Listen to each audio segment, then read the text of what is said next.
Ils ont mis beaucoup de tweets, beaucoup d'Instagram, beaucoup de paroles, beaucoup de ceci, de cela, que ce soit leur directeur sportif, les joueurs, le compte Instagram officiel du club. Voilà. On a tous vu et voilà, on a gardé ça dans un coin de notre tête et je pense que voilà, ça nous a tous boostés, ça nous a permis aussi d'avoir cette petite rage dans un coin de la tête. La tête sous la capuche, la bouche sous l'écharpe, comme un grand fumigène, bloqué au fond du sac. Et notre histoire deviendra légende. Fais revivre les posters, accrochés au fond de ta chambre. C'est le son de la capitale, raille comme capitaine. T'as capté, y'a pas l'âme qui coule dans nos veines. Le chant de la victoire, des trophées de notre histoire. Gavroche, Lutès, Falco, Tigris, oublie pas que Paris est magique. Nos écharpes on agit pour des joueurs qui viennent d'Europe, du Brésil ou d'Afrique. Parce qu'on aime ça, parce que la France respecte ça, parce que sous un toit, le bruit ça fait ça.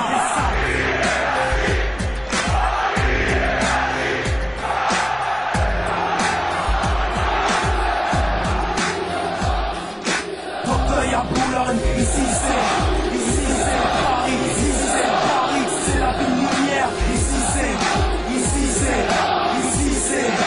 fier de nos couleurs, ici c'est le son de la capitale, ici c'est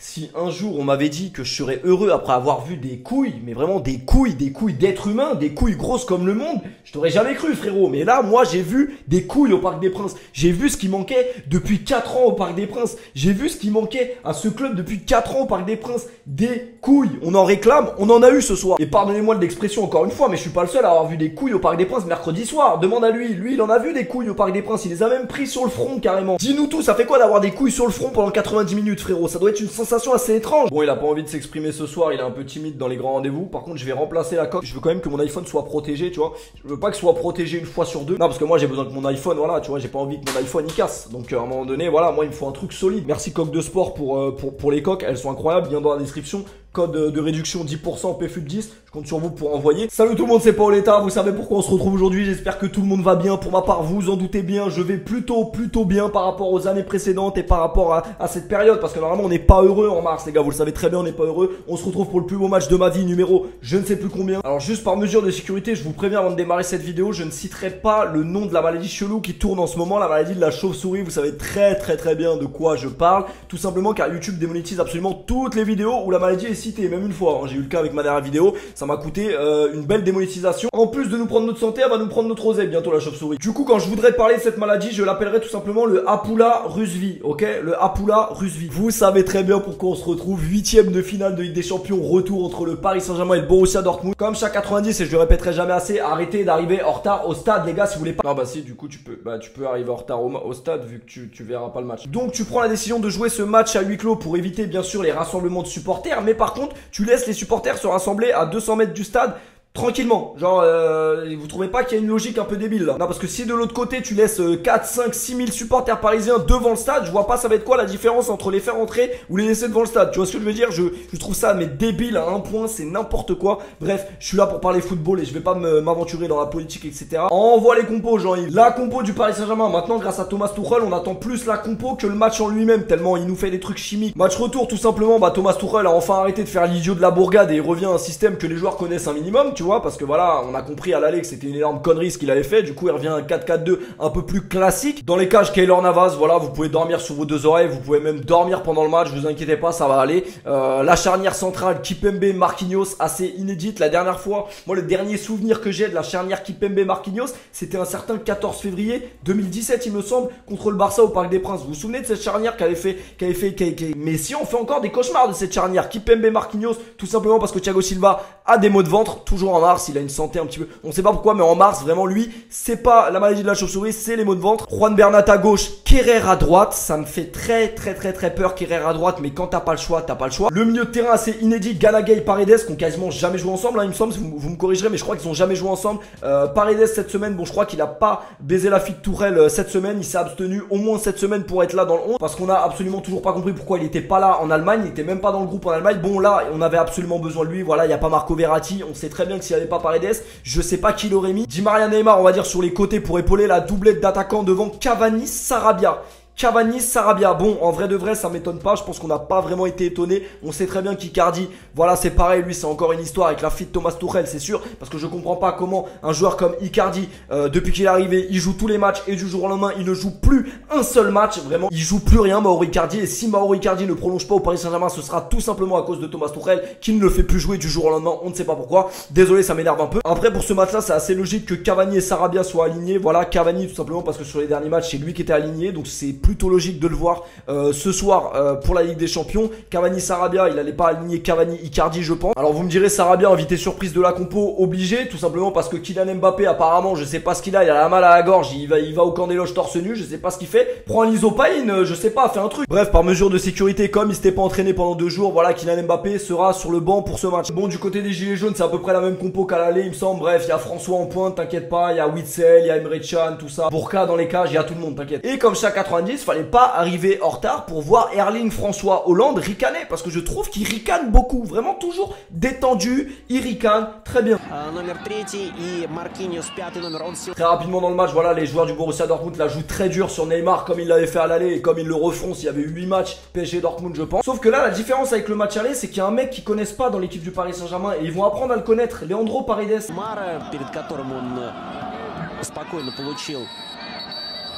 Non parce que Leandro Paredes c'est un mec, si tu le connais pas, les joueurs de Dortmund non plus, c'est un mec tu vois il se lève le matin, il se pose pas la question en fait, il se pose pas la question est-ce que je vais mettre le lait avant les céréales, est-ce que je vais mettre les céréales avant le lait, non lui c'est pas ça, lui il boit du sang, c'est un mec il a pas de sentiments, tu vois ce que je veux dire, c'est un chien de la casse, c'est un enculé clairement, il faut le dire, voilà dans une équipe il en faut des mecs comme lui, des mecs qui n'ont rien à perdre, des mecs qui te mettent des coups là où il faut, là où ça fait mal et clairement c'est des mecs comme ça qu'il te faut, parce que Paredes c'est un joueur comme ça qui va te faire les fautes intelligentes au bon moment, le mec qui va te mettre des petits coups tout le match quand l'arbitre aura le dos tourné, qui va te faire sortir des joueurs d'un match, c'est les enculés comme ça qu'il faut, il en faut dans une équipe. Le dernier qui avait au Paris Saint-Germain et qu'on n'a jamais su remplacer, c'était Thiago Motta, bah là voilà, Leandro Paredes c'est son fils. Et Emre Can il croyait quoi? Il croyait qu'il allait refaire le même match qu'à l'aller, qu'il allait pouvoir venir jouer en tongs au Parc des Princes. Non frérot, tes tongs là va y avoir du sang dessus.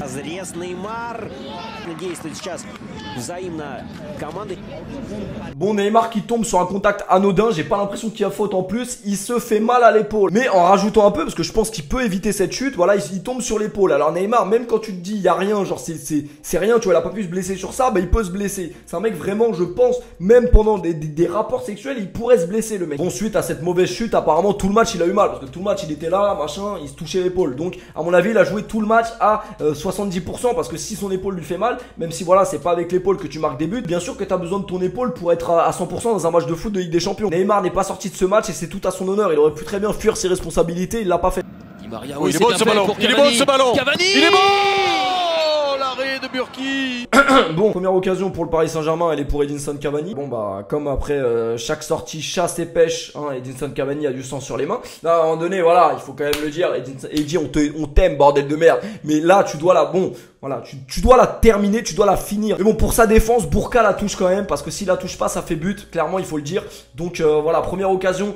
Il y a quand même un peu de sang sur les mains d'Edinson Cavani. Parce que je vais parler quand même du match d'Edinson Cavani avant d'oublier. Parce que quand même 13 km Cavani. 13 km parcourus dans le match. C'est un joueur de foot, c'est un attaquant ou c'est Forrest Gump? 13 km, vous vous rendez compte de ce que c'est? Non franchement il n'y a rien à dire. Voilà, on sait très bien qui est Edinson, on sait très bien qui est Eddy, on sait que c'est un mec qui peut mourir sur le terrain. Tu vois, c'est pas comme Thiago Silva qui dit on va mourir sur le terrain. Lui vraiment il l'a prouvé à multiples reprises. Voilà, on le sait très bien que c'est un mec qui se dévoue et il mouille son putain de maillot. Ça on pourra pas lui reprocher. Il a fait un travail monstrueux pour aider l'équipe. Ses replis défensifs, c'est toujours aussi choquant. Voilà, même après 6 ans ou 5-6 ans, je sais plus ça fait combien de temps, ça fait longtemps. Depuis combien de temps il est au Paris Saint-Germain, ça me choquera toujours. Je me dis mais putain, mais le mec, comment il peut être aussi chaud sur les replis défensifs? Il est attaquant. Bon après voilà, ces occasions, c'est pas le problème les gars, ces occasions de but. Voilà, un bon match de Cavani, faut qu'il en rate au moins une. De toute façon, dans tous les cas, tu vois, c'est comme Verratti, il faut qu'il prenne un jaune. Voilà, Cavani, faut qu'il en rate une. Vous connaissez, je pense, mon point de vue sur ma préférence entre Icardi et Edinson Cavani sur le plan purement sportif, mais je pense que le faire jouer Cavani dans un match comme ça où on a besoin de tout le monde défensivement, bien sûr que Edinson Cavani a apporté sa pierre à l'édifice et Edinson Cavani a été vraiment essentiel dans ce rôle-là, que Icardi n'aurait peut-être pas été aussi important que lui sur ce match-là. On est monté. C'est un oui, qui c'est Neymar par Neymar. Complètement oublié Neymar au deuxième poteau. C'est ce qu'on attendait de lui. Évidemment dans un tel rendez-vous.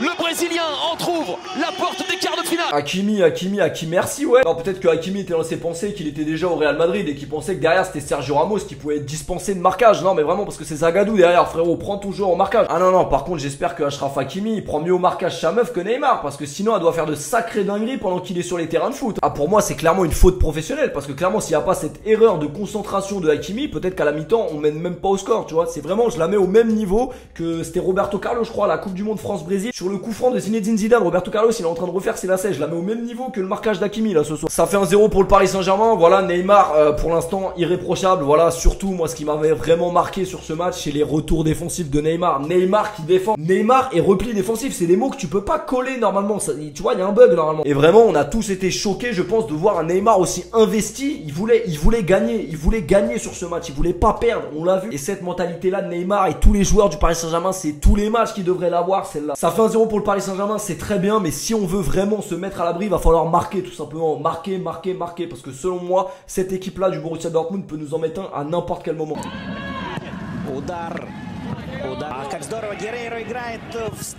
Keylor Navas, non mais va falloir en reparler le plus possible. Moi ça me pose pas de problème, vraiment. Keylor Navas, les amis, depuis quand, supporter parisien qui voit cette vidéo, n'as-tu pas été aussi serein devant un match du Paris Saint-Germain? Je pense qu'on n'a jamais été aussi serein devant un match du PSG que depuis qu'on a Keylor Navas dans les cages. Quand ça va pas dans ta vie, quand ça va pas mentalement, quand ça va pas financièrement, dis-toi que t'as Keylor Navas derrière et ça ira tout de suite mieux. C'est une phrase que j'aime beaucoup, mais on ne gagne pas de grandes compétitions sans grand gardien. Si le PSG veut passer un cap, clairement c'est en ayant un grand gardien, et c'est pas avec les derniers gardiens qu'on a eu au Paris Saint-Germain qu'on pouvait passer un cap, il faut quand même le dire. Côté droit. Avec Paredes, c'est c'est Bernat, je crois qu'il la touche, non? En tout cas, ça fait 2-0. Juan Bernat, successeur de mon daron Yuri Berchiche, vous vous souvenez ou pas? Et ben voilà, Juan Bernat, il faut quand même, va falloir le dire à un moment donné. Je crois que c'est l'une des meilleures recrues du Paris Saint-Germain sous l'ère qatari. Voilà, sportivement, c'est pas le meilleur, on le sait très bien. C'est pas le meilleur, mais il a toujours été présent dans les grands rendez-vous. Sérieusement, si je vous dis Naples, Liverpool, United, Dortmund, lui, il veut pas marquer en Ligue 1 contre Dijon ou en Coupe de France contre Quevilly. Il en a rien à foutre. Lui, il marque dans les grands moments. Non, parce qu'à un moment donné, quand ton défenseur gauche, il met plus de buts et il est plus décisif en Ligue des Champions que Eden Hazard, il faut quand même se poser les bonnes questions, tu vois ce que je veux dire. 2-0 mi-temps, le scénario est parfait, on se demande même, mais putain, pourquoi il n'y a pas de couilles dans l'histoire là, à un moment donné, c'est très bizarre ça. 2-0 c'est parfait, scénario parfait, le Paris Saint-Germain fait une superbe première mi-temps. Pourquoi? La seule question c'est pourquoi ils n'ont pas fait ça au match aller. Pourquoi ils n'ont pas eu cet état d'esprit? Pourquoi tout le monde n'a pas défendu ensemble comme ça? Tout le monde ne s'est pas donné ensemble. Collectivement, tout le monde se bat pour tout le monde. Bref, on n'aura jamais la réponse, mais en tout cas, la première mi-temps du Paris Saint-Germain est magnifique. En jeu, il faut vite revenir se mettre en jeu. C'est direct quand même. Deuxième mi-temps, je me suis dit, ils vont avoir la tremblote, ils vont rentrer des vestiaires, ils vont se mettre à 14 à côté de Keylor Navas. Non, c'est pas le cas. Coup franc pour Di Maria, ça aurait pu, franchement, il aurait été rentrant celui-là, mais c'est l'apothéose. Attention à Brandt. Attention à lui.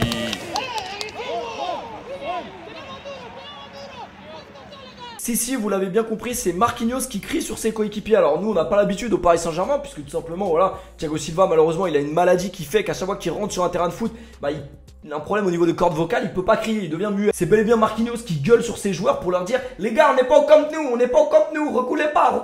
Hakimi qui redonne à Brandt, nouvelle possibilité pour Brandt, c'était dévié. Ce ballon qui traîne. C'était dévié par Ganagay, encore une fois, danger sur le but de Keylor Navas. Bon, à un moment donné, voilà, c'est le foot, hein. T'es obligé aussi de reculer parfois par moment, parce que voilà, quand l'équipe adverse, surtout avec la force de frappe qu'a Dortmund dans son équipe, à un moment donné, t'es obligé de subir un petit peu. Je vais pas vous mentir que les 20 dernières minutes de ce match, vraiment, j'ai développé de l'asthme. On va pas se mentir, j'avais besoin d'une ventoline. La course, il est rapide Neymar pour échapper à Emre Can qui commet la faute. Oh, alors là, on a vu des exclus pour moins que ça. Les esprits s'échauffent malheureusement. Ouais, ben on a une équipe qui est en train de se faire éliminer. Ah oui, le rouge. Le rouge pour Emre Can qui... Emre Can qui pète les plombs, mais c'est étonnant ça, non? Parce que je sais pas, c'est quand même un très bon joueur. Non, après la performance d'Emre Can au Parc des Princes, on peut l'expliquer, voilà, tout simplement parce que malheureusement on a appris dans la soirée que Rugani, son ancien coéquipier de la Juventus, avait attrapé le Hapoula Rusvi. Malheureusement, on lui souhaite un prompt rétablissement, voilà, on espère qu'il va s'en remettre. Non, mais il devait penser à ça en fait, il devait se dire putain, mais j'ai joué avec lui, je l'ai déjà checké, putain, j'ai dû la choper, tu sais, il devait méditer pendant le match. Parce qu'une performance comme il a fait au Parc des Princes, clairement, il était pas dedans, le frère, il était pas dedans, son corps il était en quarantaine. Le Parc des Princes c'est un hôpital, c'est plus un stade de foot. Non, parce que clairement le carton rouge qu'il prend à la fin c'était voulu, hein. C'est lui clairement qui a voulu sortir du terrain pour aller se faire dépister rapidement parce que là il pouvait plus attendre, hein. Il en avait marre. Je le sais, tu le sais, on le sait, voilà, Dortmund le sait très bien au fond, ils vont se faire éliminer et ils n'iront pas en quart de finale de Ligue des Champions. Alors bon, c'est le Paris Saint-Germain en face, on est toujours en apnée, on a toujours la ventoline dans la main gauche. Voilà, on attend quand même le coup de sifflet. Après 3 échecs consécutifs, le Paris Saint-Germain a réussi à se défaire de ses démons. La rage de vaincre de Marquinhos qui sait, enfin, ça y est, le PSG va aller en quart de finale. Ça faisait 4 ans qu'on n'avait pas été en quart de finale. Non, parce que Marquinhos, à un moment donné, il faut quand même le dire, Marquinhos, il est arrivé au PSG, il avait des bagues. Il est arrivé au PSG, il était marocain. Aujourd'hui, c'est le futur capitaine du Paris Saint-Germain. Parce que clairement, si c'est pas lui le futur capitaine du Paris Saint-Germain, franchement, dites-moi c'est qui. Rien que l'image où il va à la guerre pour Neymar quand Emre Can le pousse, pour moi, elle veut tout dire cette image. C'est un bonhomme, c'est un mec, il se tue pour ses coéquipiers, il se tue pour son équipe parce qu'il aime ce maillot et qu'il aime cette équipe et qu'il est là et qu'il porte ses coups. Et je reste convaincu, et on l'a vu ce soir, que pour moi son poste de prédilection c'est défenseur central. C'est pas milieu, c'est pas 6, je sais pas quoi. Non, c'est défenseur central. Après peut-être qu'il y en a qui seront pas d'accord avec ça. Pour moi c'est son poste. Je vais pas cracher sur Thiago Silva parce que c'est notre capitaine et c'est au monstro. C'est un joueur que j'apprécie énormément sportivement, c'est un monstre. Ça y a pas de souci. Je vais pas dire que Marquinhos est un meilleur défenseur que Thiago Silva parce que selon moi c'est pas le cas. Sportivement c'est pas un meilleur défenseur, c'est pas ça la question. La seule question qu'il faut se poser c'est pourquoi en une soirée j'ai l'impression que Marquinhos a plus fait que Thiago Silva depuis qu'il est capitaine au Paris Saint-Germain et qu'il a plus prouvé mentalement l'influence qu'il a eu sur ses partenaires que Thiago Silva depuis qu'il est au PSG. Pourquoi j'ai cette sensation là? Est-ce que je me trompe? Est-ce que vous avez la même? C'est ça qui me dérange. Pour moi ce soir Marquis a prouvé en tant que leader plus que Thiago Silva et c'est quand même problématique aujourd'hui de se rendre compte de ça. Et on peut également se poser la question pourquoi encore une fois ce soir Thiago Silva n'est pas là dans les bons moments? Parce que Thiago Silva il est un peu à l'image de cette équipe tremblotante, de cette équipe qui a les genoux qui claquent, de cette équipe qui a des sueurs froides. Il a toujours été là Thiago Silva dans ces moments-là pénibles et c'est ça que je me demande. Pour moi cette qualification elle est avant tout collective. Tout le monde mérite la note de 20 sur 20 sur ce match. Tout le monde s'est donné, tout le monde a porté ses couilles. Je me rappelle d'un retour défensif de Di Maria à la 49e je crois. Di Maria qui te fait un tacle. Même Meunier il s'est pas taclé comme ça. À un moment donné je me dis mais putain les frères, depuis quand vous voulez vous donner autant pour cette équipe là? Je sais pas moi, depuis 4 ans, depuis 4 putains d'années, depuis 4 ans j'attends ce genre de visage, j'attends ce genre de moment. On demande pas les gars, en tout cas moi et je pense 80% des supporters parisiens, on n'est pas bêtes, on n'est pas naïfs, on demande pas de gagner la Ligue des Champions tous les ans. C'est pas ça qu'on veut, c'est pas ça. La seule chose qu'on demande c'est des mecs qui donnent tout sur le terrain, les mecs qui mouillent ce putain de maillot, qui aiment ce club et qui donnent tout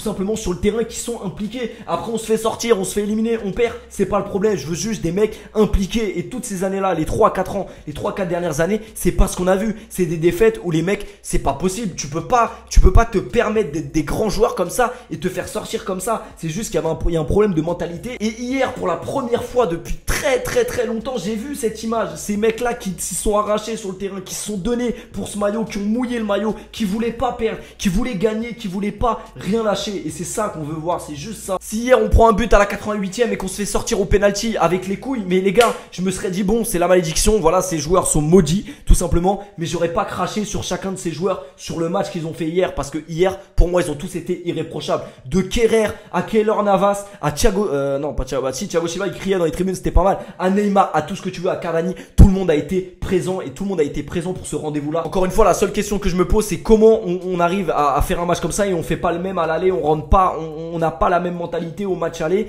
qu'au match retour au camp des loges. Oui, parce que c'était le camp des loges hier, c'était pas le Parc des Princes. Même si je pense que cette atmosphère avec les supporters dehors qui ont rien lâché non plus, et c'est incroyable d'avoir des supporters comme ça qui lâchent pas le club. Paris a toujours eu des supporters supporters fervents. Il y a toujours eu une ferveur autour de ce club-là et ça changera pas. Et ces mecs-là, voilà, ont créé l'histoire parce que quoi qu'on le dise, c'est un moment historique et qui sera gravé dans l'histoire du Paris Saint-Germain, ce moment-là, parce que c'est des conditions, voilà. Jamais on s'attend à jouer un 8e de finale de Ligue des Champions à huis clos. C'est inédit, ça c'est jamais arrivé, ça arrivera peut-être plus jamais. Donc voilà, ça restera dans l'histoire quoi qu'il arrive. Mais en tout cas, ce PSG-là a montré qu'il avait les couilles et qu'il avait la mentalité pour gagner ce genre de match-là. Alors il y a des gens qui vont me dire, là, Péfu, tu retournes ta veste là aujourd'hui, tout le monde est fort, tout le monde est machin. Les gars, je vais pas vous mentir, si aujourd'hui on s'était retrouvé pour parler d'une nouvelle élimination en 8e de finale, j'aurais fait le tribunal de tout le monde. Moi le premier, toute la presse aurait fait le tribunal de tout le monde. Je serais pas arrivé avec une enceinte parce que Neymar qui arrive au Parc des Princes hier, détente, le mec détente, il a aucune pression, t'as l'impression le mec. Je suis peut-être un enculé de dire ça, mais bien sûr que si Neymar hier on sort et qu'il fait pas son match, on lui ressort ces images là. Je pense qu'on se rend pas compte, mais la pression qu'il y a derrière ces mecs là, et on l'a vu au coup de sifflet final parce que beaucoup ont parlé, ouais regardez il s'élève comme si c'est la finale de Ligue des Champions. Mais les gars, vous vous rendez compte quand même que derrière ces mecs là, c'est des êtres humains, c'est pas des robots. Ça fait 3-4 ans qu'on se fout de leur gueule parce qu'ils y arrivent pas les mecs. T'as l'impression limite ils se disent mais putain on est maudits ou quoi, c'est pas possible, ils y arrivent pas les mecs. Donc bien sûr que cette qualification en quart de finale anecdotique, parce que pour moi attendez hein, c'est que les quarts de finale, là c'est maintenant que ça commence, c'est pas les 8e de finale, on n'a rien passé du tout encore. Là c'est juste histoire de se dire putain, on a réussi à vaincre entre guillemets cette malédiction et bien sûr qu'on est bien sûr qu'ils sont soulagés les mecs, parce que si hier ils sortent du Parc des Princes avec une élimination, ils sortent même pas vivants du Parc des Princes et vous le savez très bien les gars, c'est terrible ce qui serait passé pour toute cette équipe là et tout ce club là si hier on se faisait éliminer au Parc des Princes. Tu le sens que les mecs sont soulagés, bien sûr que les mecs avaient la pression, ils avaient une pression énormissime et ils savaient très bien qu'ils pouvaient pas se rater sur ce rendez-vous là. Alors bien sûr qu'il y a des gens qui vont dire ouais regardez on dirait ils ont gagné la Ligue des Champions alors qu'ils viennent de passer 8e. Ces gens là ont raison, ces gens là ont totalement raison sur ce fait là. On n'a rien prouvé encore. Là, on en est qu'au début. On en est qu'au début de notre projet. Notre projet, c'est gagner la Champions League. Ça fait 4 ans qu'on passe pas les 8e. Bon, on a enfin réussi à passer les 8e parce que là, ça commence à devenir très bizarre. On est enfin en quart de finale. Maintenant, l'objectif, c'est de se qualifier pour les demi-finales. Et une fois qu'on aura passé ce tour-là et qu'on sera en demi-finale, on pourra dire le PSG a passé un cap. On pourra célébrer tout ce qu'on veut. Pour l'instant, voilà, ce PSG-là n'a rien prouvé, on le sait. Pour se mettre un peu à la place des adversaires, entre guillemets, du Paris Saint-Germain, les anti-PSG, les haters, tout ça, ou même pas forcément, le public en général, je peux comprendre que les mecs disent ouais, c'est un peu abusé. Ils en font un peu trop machin. Les gars, bien sûr qu'ils ont raison ces gens-là. On s'est qualifié pour les quarts de finale les gars, contre le Borussia Dortmund. Attends, c'est le Borussia Dortmund, hein, c'est pas Liverpool ou le Real. Bien sûr que le PSG était favori contre le Borussia Dortmund. Encore heureux qu'on est passé contre le Borussia Dortmund, il faut quand même le dire. Ça reste dans la logique des choses que le Paris Saint-Germain soit qualifié, même si la logique, hein, voilà, dans le sport, voilà, je pense que personne prédisait que l'Atlético Madrid allait sortir Liverpool à Anfield. Pourtant ils l'ont fait. Voilà, le sport c'est pas une science exacte, on le sait très bien. L'objectif du Paris Saint-Germain aujourd'hui, c'est d'aller le plus loin possible en Ligue des Champions. Pour l'instant, la seule chose qu'on a fait en Ligue des Champions, c'est se ramasser en quart de finale, il faut quand même le dire. Voilà, la compétition pour moi elle commence maintenant. Bon, on va pas parler de ce qui se passe en ce moment parce que peut-être que ces saisons il y aura même pas de Ligue des Champions, mais bon, là je parle vraiment sportivement. Si on oublie la maladie de la chauve-souris, c'est maintenant qu'on va voir. C'est maintenant qu'on va voir si cet effectif a les couilles et a le talent aussi, hein, parce que les couilles ça suffit pas, il y a aussi le talent d'aller loin et passer ce cap. On va voir si cette équipe a cette capacité là. Après attendez, je vais juste revenir là-dessus parce que moi depuis hier je vois des trucs de ouf sur internet, vraiment les mecs, ouais, aucune humilité, machin, les gars. Le PSG manque d'humilité, je sais pas quoi. Vous avez déjà fait du foot les mecs? Soyons honnêtes les amis, vous avez déjà fait du foot ou n'importe quel sport d'ailleurs. Vous allez pas me dire qu'il n'y a pas de chambrage dans le foot ou dans les sports en général quand même. Vous croyez vraiment que le chambrage ne fait pas partie du football? Mais dans ce cas-là, vous vous rendez compte quand même que ça fait 3 ans que le Paris Saint-Germain, ça fait 3 ans qu'on se fout de la gueule, moi le premier, du Paris Saint-Germain et de tous ces joueurs-là. Ça fait 3 ans que tout le monde se fait chambrer. Ça fait 3 ans que le PSG, on se fout de leur gueule ouvertement. Tout le monde se fout de leur gueule. Quelqu'un a déjà dit « Oh, vous êtes un peu dur avec le PSG ». Non, personne n'a dit ça. Pourquoi? Parce que déjà, peut-être que le Paris Saint-Germain méritait les moqueries, il faut quand même le dire, sur ces dernières années. Non, parce que je sais pas, quand ça clashait Mbappé, ouais, Mbappé qui glisse, machin, il s'est trompé de crampon, voilà, il est là que en Coupe de la Ligue, je sais pas quoi. Non, ça on avait le droit de chambrer, c'était marrant. Non, parce que je commence à lire des trucs, Erling Haaland, 19 ans, subit les moqueries des joueurs du Paris Saint-Germain. Attendez les gars, on parle de qui là? On parle d'un joueur de foot qui est payé des millions, un grand gaillard, combien? 1m95, lui il peut pas supporter les moqueries. Attendez, on parle de qui là? On parle de ce joueur de foot là, ou on parle d'un jeune enfant trisomique au collège qui mange tout seul à la cantine parce que les gens se moquent de lui. Là c'est quand même différent, tu vois. Non, mais à un moment donné, les gars, vous foutez vraiment de notre gueule. Je commençais à voir des trucs comme ça sur internet. Faut pas se moquer d'Erling Haaland, il a que 19 ans. Mais vous êtes sérieux? Vous êtes sincères les mecs? Putain, si lui, un grand gaillard comme ça, il supporte pas une vanne comme ça, mais faut qu'il aille consulter lui aussi, hein, parce que vraiment il y a un problème. Puis c'est pas comme si le PSG répondait juste à une équipe qui les gaze depuis 3 semaines après un résultat favorable à domicile, hein. Non, c'est pas ça non plus, non. Bref, de toute façon, le PSG, la France du foot, quoi qu'il fasse le PSG, ils pourront faire ce qu'ils veulent, c'est les enculés, il manque du d'humilité, c'est des petits cons, machin. Bref, voilà, c'était juste pour répondre rapidement aux détraqueurs du Paris Saint-Germain. Arrêtez de faire les choquer, arrêtez de faire dire n'importe quoi parce qu'à un moment donné vous faites pitié, clairement. Je vais revenir juste rapidement sur certains joueurs que j'ai pas évoqués pendant ce match. Axel Witsel, bah lui c'est pareil, la conseillère d'orientation, elle s'est foutue de sa gueule, c'était pas footballeur qu'il fallait faire, c'était community manager parce que toi voilà, toi t'étais bien marrant sur les réseaux sociaux, on a bien rigolé avec toi, mais bizarrement dans la poche de Gana Gueye au retour, il y avait pas de, t'étais en edge, on t'entendait plus frérot. Qu'est-ce qui s'est passé? Kerrer, j'avais peur pour Kerrer, j'avais peur parce que moi le dernier souvenir de Kerrer en Ligue des Champions c'est une passe en retrait, pas dans l'axe fils de pute, pas eu la pression, il a pas eu les jambes qui tremblent, il a fait son match, donc voilà, un bonhomme tout simplement, c'est ça qu'on voulait. Torgen ou Eden, je sais plus, c'était un des deux, mais en tout cas c'est des hasards quoi. À chaque fois ils entendent la musique de la Ligue des Champions, eux ils disparaissent vraiment. Je pense vraiment qu'ils devraient jouer avec des AirPods quand ils jouent en Ligue des Champions les deux, parce que vraiment, bon, Haaland, Hollande, je pense qu'on va l'appeler François, voilà, on va l'appeler François. De toute façon, les gars, je suis désolé, hein, mais c'est pas facile de faire de bonnes choses en France quand tu t'appelles François Hollande. Il faut quand même le dire, voilà. Je suis impardonnable, j'ai juste oublié de revenir en détail quand même sur la prestation de Neymar, qui pour moi, voilà, on est très nombreux à commenter tous ses faits et gestes hors du terrain, voilà, parce que pour moi c'est pas le joueur le plus pro au niveau de la mentalité, au niveau extra sportif, etc. Tout ce qu'on veut, mais là il faut savoir reconnaître quand c'est bien. Et aujourd'hui Neymar a fait les choses bien. Si on l'a recruté, c'est pour être là dans ces moments-là. Aujourd'hui il était là, il a prouvé clairement qu'il pouvait être là dans ces moments-là. Il marque un but sur la phase aller alors qu'il fait pas un grand match, un but sur la phase retour, il fait un bon match. Voilà, clairement il nous a permis de nous qualifier, il faut quand même le préciser, parce que clairement il faut le dire, voilà, ces 2 dernières années on a plus parlé de Neymar que de nos meufs. Donc à un moment donné il faut aussi souligner les choses quand il les fait bien. On le savait très bien, c'était pas une surprise, quand Neymar est bon, le PSG est bon, et voilà, ça s'est reflété hier au Parc des Princes tout simplement. Neymar a fait son match, on espère que ça va continuer au Paris Saint-Germain le plus longtemps possible. Gana Gueye, voilà, je me suis moqué de toi à l'aller parce que clairement pour moi t'avais pas été au niveau à l'aller, t'étais clairement pas au niveau. Je pense que t'as vu d'ailleurs le débrief du match aller, hein, c'est pour ça que voilà, t'as voulu me prouver que au retour t'étais pas à la rue, t'étais pas SDF. Non, clairement t'étais pas SDF frérot. Tu peux dormir au Ritz ce soir, y a pas de souci. Vraiment voilà, clairement c'est ça qu'on veut frérot. Je crois qu'il a raté aucun tacle, Vraiment, on espère vraiment que le match aller c'était juste voilà un match raté. Il y en a dans une carrière, on peut pas toujours être au top. Clairement, voilà, c'est ce que je dis à ma meuf des fois, je peux pas toujours être au top. Globalement, voilà, tout le monde a été au niveau, tout le monde s'est donné, tout le monde a fait les efforts, tout le monde, voilà, j'ai pas les mots, vraiment, ils m'ont fait plaisir, vraiment, ils m'ont fait zizir. Bref, c'était votre pote Pauletta, ça fait 40 minutes que je parle devant la caméra, mais que c'est bon, bordel de merde. Je vais boire un peu d'eau, dans cette belle tasse qui va tenir, hein, qui va tenir l'hiver, hein, pour l'instant, elle va tenir. C'était votre pote Pauletta, bombardez-moi cette vidéo de like pour qu'elle tourne un maximum, parce que vous êtes très très nombreux quand ça va mal, mais s'il vous plaît, quand ça va bien, je veux quand même vous voir aussi. Je compte sur vous. Je lance dès à présent le mois une pandémie, une vidéo tout simplement. Voilà, il y a une pandémie, bah il y aura des vidéos clairement. Voilà, vous êtes chez vous, je vais être obligé de vous divertir. Il y a plus de foot, bah moi je vais vous en trouver, vous inquiétez pas. C'était votre pote Pauletta, le héros de la nation. Clairement, j'espère que vous avez apprécié cette vidéo. Pensez à vous abonner aussi, parce que je vous le dis jamais en fait. Je suis con, mais je le dis jamais. Du coup, ça augmente pas forcément, mais si vous pouvez vous abonner, ce serait cool. Voilà, avant que on chope tous un truc chelou là. C'était votre pote Pauletta. Portez-vous bien et voilà. Faites comme dit Maria, gardez le sourire et faites attention à vous, faites attention à vos proches et sortez pas trop et toussez dans votre coude.